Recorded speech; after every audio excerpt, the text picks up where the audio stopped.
Hello everybody and welcome to another episode of Tech Motoring. On today's episode we're going to be taking a look at this product here. This is the SEGUMA Tesla to J1772 charging adapter for your J1772 vehicles.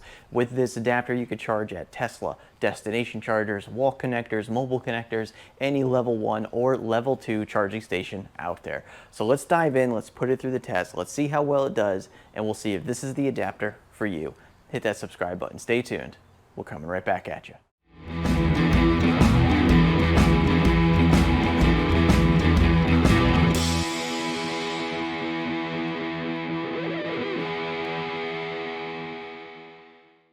All right, everybody, welcome back. So Paul here with another adapter product review. And as some of you may know, I review a lot of these adapters here on the channel, kind of go over every little bit of them, put them through a charging test, and see how well they hold up over the course of time. And so this is no different. We're going to put this SEGUMA Tesla to J1772 charging adapter through those same scrutiny and tests today to see how well it holds up compared to all the other ones that I've done in the past.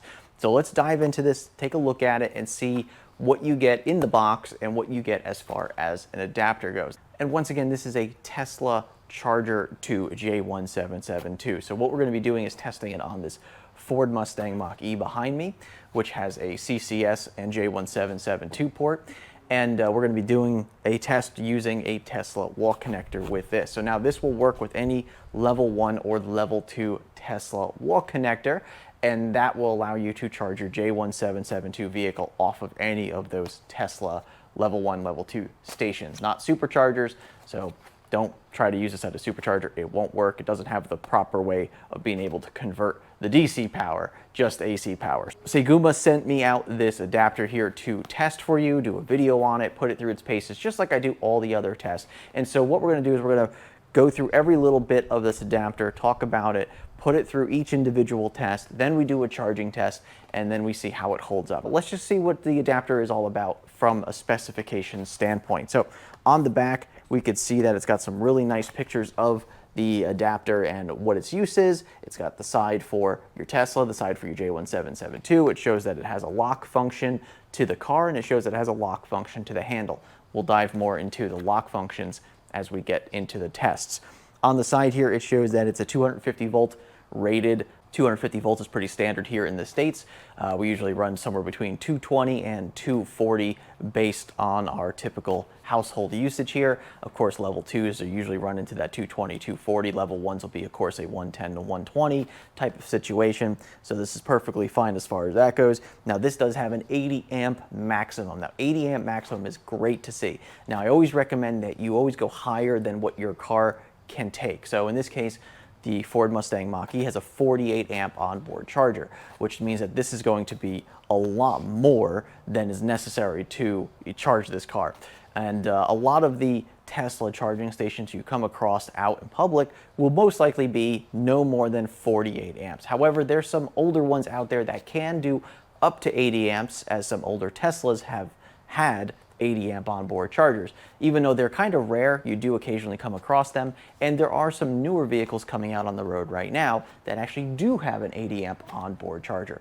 But as far as a home sake goes, very few people will actually have 80 amps of level 2 at their house. That's a lot of power. It's 20 kilowatts of power that you can have at your house. I mean, that's really impressive when it comes to home charging.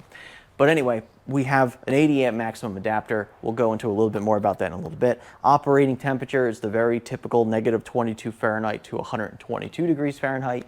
So pretty standard for adapters and chargers alike in this industry. And the IP rating is IP65. Now that is a really, really good IP rating. I really like that. So pretty much completely dust tight, so you're never going to get anything to go in the adapter as far as a hard solid particle matter to get into the adapter. Really good. The IP5, the 6.5, we're talking about the 5 now, which is its water rating, means that it's going to be pretty tight. So you can use this pretty confidently outside. Once again, I usually hesitate to tell people use it out in any weather conditions. I think that if you're going to be coming across maybe a major storm, major water coming in, wind-driven rain coming into the car, probably don't use this adapter, or really any adapter in my opinion, when you're going to be doing it in that type of weather. Obviously, if it gets stuck out in some rain every once in a while, it'll be perfectly fine, but that 5 rating is actually pretty good. It can go a little bit higher.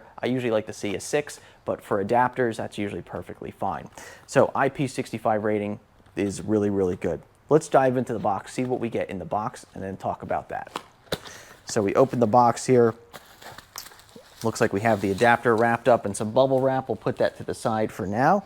And then the only other thing we have in the box is this little manual here. So the manuals are kind of nice because you can use it as a reference guide in the future if you just don't remember, like, oh wait, what was the amperage rating on this? You know, sometimes they put them on the adapters, but sometimes they don't. And so sometimes, you know, it's nice to have these little manuals. You can keep it with the adapter because a lot of times you're not going to keep the box. And it just shows a little bit about it. Same thing, we talked about this on the box, the voltage capacity, the amperage capacity, IP rating, same thing. And then it shows the installation, which always recommends that you plug the charging handle into the adapter first before plugging into the car, which is pretty typical, but it's always best to remind people that that is how it's done. And that's pretty much all you get in this manual. So nice small color manual with a couple of little things in there. Just sometimes a nice reference to have when you keep it with your adapter. Now let's take a look at the adapter. All right, so as mentioned, the adapter comes wrapped up in some bubble wrap here. And so right here, I can already see something that I'm not the happiest about. I usually like to see adapters come in some sort of bag or case. I mean, I suppose you could leave it in the bubble wrap, but that's not really going to be all that protective after a while. And so let's pull the adapter out. I really like to see some sort of, you know, felt bag or just something to protect the adapter from when it gets thrown around your car, if it's, you know, inside of a door pocket, or if it's like in your trunk area and it kind of gets thrown around a little bit. I always like to see having some sort of protection from that standpoint. This way it's not, number one, damaging your interior, and number two, rattling around the adapters, because you don't want these getting thrown around your car all that much, because you don't want to, over time, loosen up components or even get stuff stuck inside of the ports of the adapter. Like, you don't want something that gets like stuck in there, and then you go to put a charging handle in or put it into your car, and then you find out you jammed something between the adapter and the car, or the adapter and the charging handle. I typically like to see some sort of bag that you can leave this in. I'm sure you could find a bag to throw this in, but it's always nice to have it included. So now the one thing I will say is there's a little tag that hangs off this adapter. And so if we take this off, we could just read it real quick. And this says, please make sure the Tesla wall connector's access control option is all vehicles before use this adapter. This adapter will not work if the Tesla wall connector is in only Tesla or authorized Tesla option. Now, this is really cool to see because a lot of Tesla wall connectors have the ability for you to restrict who can plug into it. So you can restrict, I only want Teslas to plug into it, because it'll have a communication between the EVSE or charger. I'll say those interchangeably over the course of this video, but it's nice to have that authorization between the Tesla wall connector and a Tesla vehicle, and it says, okay, you are a Tesla, go ahead and charge. And sometimes you want to restrict that from just any car rolling up and using an adapter. So you do have to be kind of thoughtful on that, because sometimes you might plug into a Tesla wall connector with an adapter and it doesn't work, and you're probably wondering why, and you think it's the adapter, but in reality it could be that they locked out the Tesla wall connector. This is a rarity to ever see that, but it is nice that they kind of give you that fair warning in the box that, hey, you may come across this, and if your specific wall connector at home, let's say you have had a wall connector for a couple years, you bought a J1772 vehicle recently, you go to plug in this adapter, it doesn't work, you're like, hey, what's going on? It could be that your wall connector was set up initially for Tesla only or authorized vehicles only. So nice that they include that in the box, just as a reminder. Definitely stops having to have these adapters get sent back and forth to the manufacturer for non-defective adapters. It turns out it was the wall connector. And so here is the SEGUMA Tesla to J1772 adapter. So nice small size. So it's not like one of the bigger ones that you can get that have like a full handle on them. Obviously, it does have this little kind of weird bevel to it, so it kind of gives you a little bit to grip when you're trying to either pull it in, push it into the car or pull it out of the car. So that's kind of nice to see. And we'll take a look at the J1772 side. I could clearly see that there is a nice O-ring seal in there so that it keeps anything from getting into this while it's plugged into your car, which is nice to see. Pins look perfectly fine. On the Tesla side, we have a really nice, really glossy, actually, inside of the Tesla side here. Pins look really good once again. I'm going to check the small piece in the middle, basically the guide, I call it the guide piece for the Tesla handle. So when you plug in the Tesla handle, it uses this little 3-point guide to guide the Tesla handle into those pins properly. I always like to make sure that that is nice and stiff and it's not going to like bend, because you don't want that to like move as you're trying to, you know, push the handle into the adapter. Nope, that feels really, really good. So there's really no give there from that plastic guide in the middle. Pins look really good. Pins look really straight, which is nice to see. Let's talk about the J1772 locking mechanism here, that one that locks to your car. So this looks really good. I like the action of it. I think it sounds really, really good. I can hear the clicking sound in there for the cutoff there. So if you push this down while it's charging, it cuts off before you pull out the adapter, which is a safety mechanism. You need to have that working because you don't want to be able to pull this out of your car while it's charging. You could cause an arcing between the adapter and the car. You do not want that. So therefore, this safety mechanism that you push down here, let's see if you hear it. That is designed to cut off power before you go pulling out the adapter from the car. So really nice to see that there. And it sounds pretty good as well. All right, now the only thing I will say about that mechanism here, I typically like to see these just either the casing of the adapter come up a little bit higher to, you know, protect this mechanism a little bit better. So this way, if you ever were to drop this adapter down like this, I usually like to see this be protected more, because once again, this is a safety mechanism of this adapter. So you don't want to ever break either, you know, this end off of it or just crack it down the middle, because then this is not going to work properly when you need to, you know, take it out of the vehicle. So I usually like to see the body come up a little bit higher to protect this mechanism arm here. In this case, it seems like it's a pretty thick mechanism arm, so I don't know if it's really going to break the first time you drop it. You know, it could be the second or third or fifth time you drop it, but yeah, I mean, it looks okay, but once again, I like to see that improve just a little bit. Of course, for the sake of its, you know, compact size, they typically, you know, make these a little bit shorter walls here. So this way it unfortunately doesn't protect this arm as much. But hey, you know what? As long as you're not dropping this all the time, I think you should be perfectly fine. So some of these adapters that you see on the market do come with like a lock that you can put a actual padlock through and lock that. So this way it gets locked to the car, or at least it gets locked to the Tesla handle. In this case, it doesn't appear that we have that on this adapter. But once again, if that's not a concern for you, if you're not worried about somebody potentially stealing this adapter while in public, then I really don't think you'd have to worry too much about that. So you don't have any of that security features on this. Now let's talk about the Tesla side. So the Tesla side has this slide lock for the Tesla handle. Now, there's a couple ways that you can do these locks for the Tesla handle.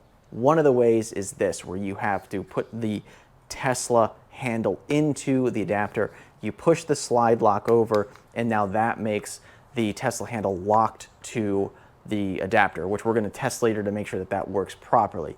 The only issue I have with this is that you have to remember to slide the lock. Now this is a safety mechanism as well, because once again, if you do not lock this and somebody comes by the car and pulls the Tesla handle out, you can cause an arc between the adapter and the Tesla handle, the charging handle. And so that's usually not ideal. You usually want to have this locked in and secure during the whole charging session. So this way, you know, somebody could potentially step on the cable, it yanks on the Tesla handle, it even could just loosen up a little bit, and then you can have an even a worse situation where it's just consistently arcing off the pins, which is not good. Yes, the car typically can see this and stop charging, but I usually like to see that more secured. So you don't have to remember to lock a manual lock. I usually like to see the ones where you can plug in the Tesla handle and it's locked in there until you pull like a release mechanism on the bottom of the adapter. So you would pull that mechanism, and then you would slide out the handle. So it's instantly locked the second you put it into the adapter. Everybody's different. If you're going to be using this at home, if you're going to be using this in your private location, I really don't see this as being a potential issue. But of course, safety measures are always important when you're out in public, or even if you have people at home. Once again, you don't want somebody stepping on the cord in the garage and then they yank the handle out because it wasn't locked properly.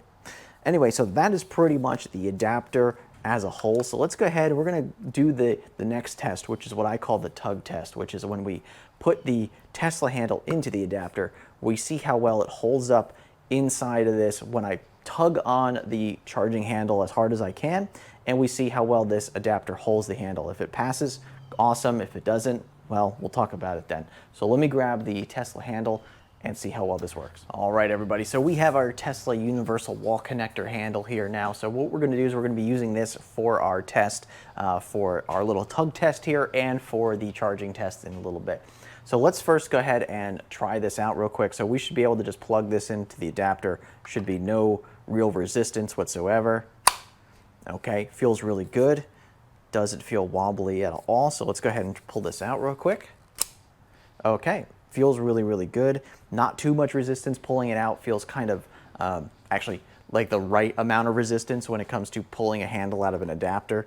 So just like that, we'll do it again. All right, feels really, really nice. So let's go ahead and plug this back in. We're now gonna lock this mechanism here. So now it is locked to the handle. So now I should not be able to pull this adapter, or excuse me, this handle out of this adapter. So it should be on there really, really tight. So let's give it a shot here.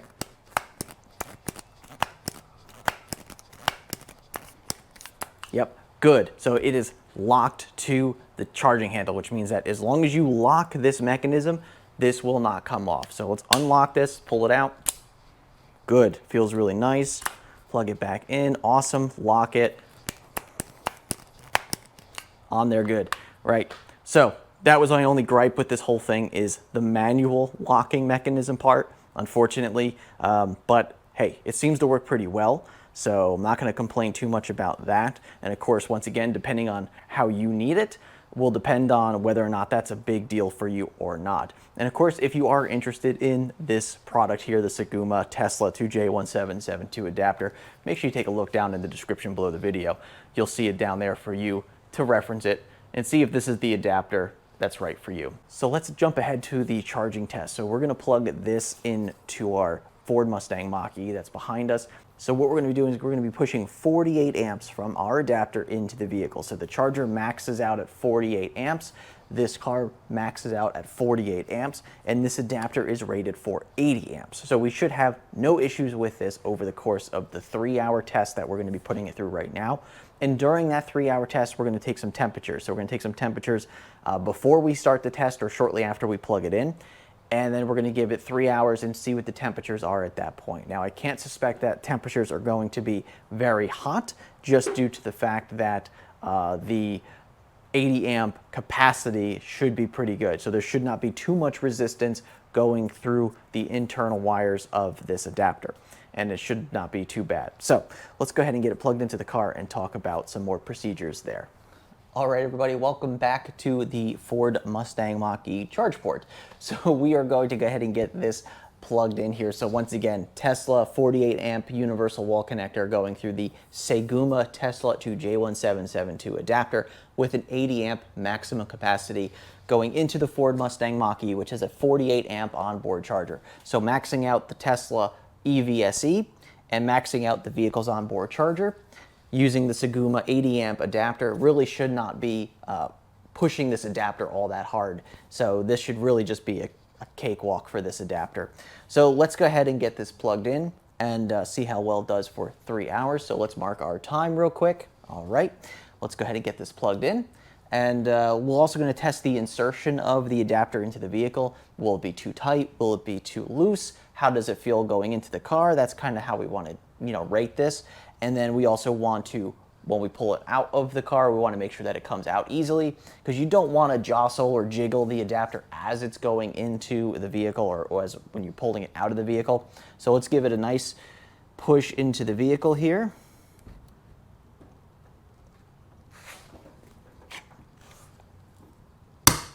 Ooh, that did not sound good. Okay. All right, let's try this again.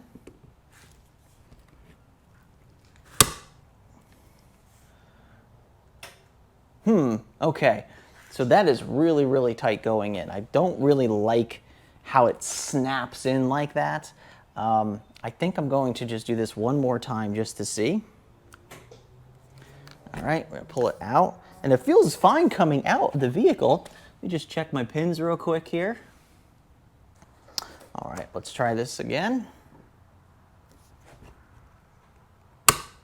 Okay. Okay, so as you can see when you insert it into the vehicle, it does make this pretty large clunk into the vehicle. It feels really secure once it's in there, but I really feel like it's just a little bit too much. Like I feel like there's almost too much resistance as it's like snapping into the vehicle.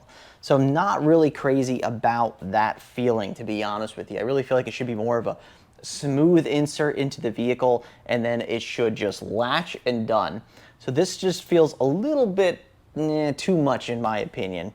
So anyway, let's go ahead and take some temperatures here, and we're gonna give it that 3 hours like I was saying before, and see how well the adapter holds up. So just getting some baseline temperatures. It's probably in the high 60s out right now. 74, 74, and once again, it's probably a little bit on the hotter side because I've been handling it with my hands for the past few minutes. So pretty much everything should be around that same temperature. So the Tesla handle is about 72, the adapter is about 74 because I was holding it. So let's give this now a full 3 hours, see how well the adapter does in that 3 hours. We'll take some more temperatures at that time, see how it holds up, and then we'll talk about my final verdict on the SEGUMA Tesla to J1772 adapter.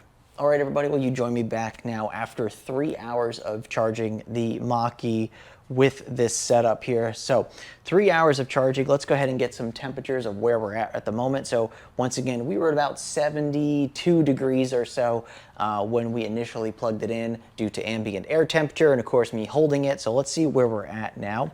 Take some temperatures down by the adapter here. So it's about 86 degrees there. Let's come back this way a little bit. About 85. Let's just check this side. Yeah, about 85 there, and just about 85, 86 in that area as well. Just for the heck of it, let's try the handle. And the handle's also showing at about 91 degrees, 92 degrees, somewhere around there. It always cools down on this end. It gets hot over on this side. So, yep, so somewhere in the low 90s there. So, as we can see, the adapter is warming up a little bit. Compared to the handle as well, but just not as hot as the handle, which is normal. The adapter shouldn't get as hot as the handle. And just a quick test, touch test here. I don't really feel any hot spots on the adapter itself, so I don't feel like there's anything wrong with that. All right, let's go ahead and unplug it now and see how this feels. Once again, we're gonna make sure that this latch disconnects the charging session like it should. So let's do that. All right, that felt really good. Let's go ahead and pull the adapter out. Okay, that actually felt really good coming out this time. And then I just want to, test it, that came out fine as well. I just want to do a couple more insertions with this to see how it feels. Okay. All right. All right, yeah, that's feeling much better now than it did before. I don't know why we had such a weird experience before with it going in and then like having like really hard snapping to it. That's a little weird to me. But now it seems to be pretty good. Now that it's all warmed up, maybe things started to, you know, go into the right space. Perhaps now it's just a little bit better. It's still a little bit tighter than I would prefer it to be, but yeah, overall, I gotta say, it's working pretty well. All right, let's give you my final verdict on this. All right, everybody, well, there is the SEGUMA Tesla to J1772 charging adapter. So, let's go over the adapter. Let's go over all the little bits again, just to kind of review what we went over. Tesla connector side, really, really good. I think the connector goes into it nice and easy. It's not very loose. It feels like it's just perfect insertion as far as the Tesla handle goes, so I really like that. The locking mechanism. Though this is a perfectly fine locking mechanism to use on these adapters, I am not a huge fan of them. I prefer the ones that you have to, hold down a button to release the handle out of it, as opposed to having to remember to lock the safety mechanism. I usually prefer just to have something that as soon as you plug the handle in, it locks, and then you can't pull it out unless you push a button down. Though these work perfectly fine, I just prefer the other style safety mechanism. So, not a really big problem there. This mechanism right here works perfectly fine. Once again, I'd like to see a little bit more protection on the top of this, so this way there's less of a chance of this potentially breaking if you were to drop the adapter. Just something that I would prefer to see with these. Now let's talk about the J1772 side. So we saw as we inserted it into the vehicle the first time that there was a little bit of resistance on this insertion when plugging this adapter in, a little bit too much for what I would prefer. And then even after the fact, the next couple insertions, like the testing ones that I did, just seemed to be a little bit more tight than I would prefer it to be. I mean, you don't want it to be loose, but you don't also want it to be too tight. And I felt like I was getting just a little bit too tight on here. I'm going to try it one more time right now. It's been, a few minutes. Things have cooled down. I just want to see if we get the same thing that we saw before.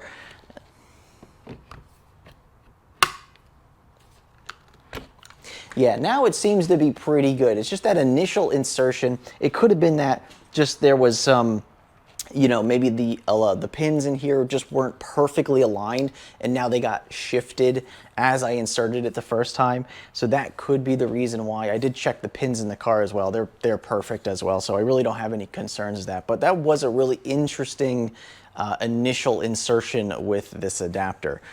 Seems to be a little bit more loosened up now though. So overall, I got to say the adapter, the size of it's really good. The 80 amp capacity pass through there is perfectly fine, so it's good to have an 80 amp rated adapter to use. Yeah, I mean, overall I think it's a decent adapter. I was a little bit concerned about that first insertion, but now it seems to be perfectly fine as far as inserting it into the vehicle and taking it back out. So just that initial insertion was a little bit weird. So I'd like to thank SEGUMA for sending me this adapter out for review. And of course, if you're interested in this product, you can take a look down in the description below the video where you'll see a link to this product and take you right to the page so you could see if this is the right adapter for you. I'd like to thank all of you for watching today's episode, and of course, we will see you on the next review. And remember, welcome to the future, and welcome to Tech Motoring. We'll see you soon.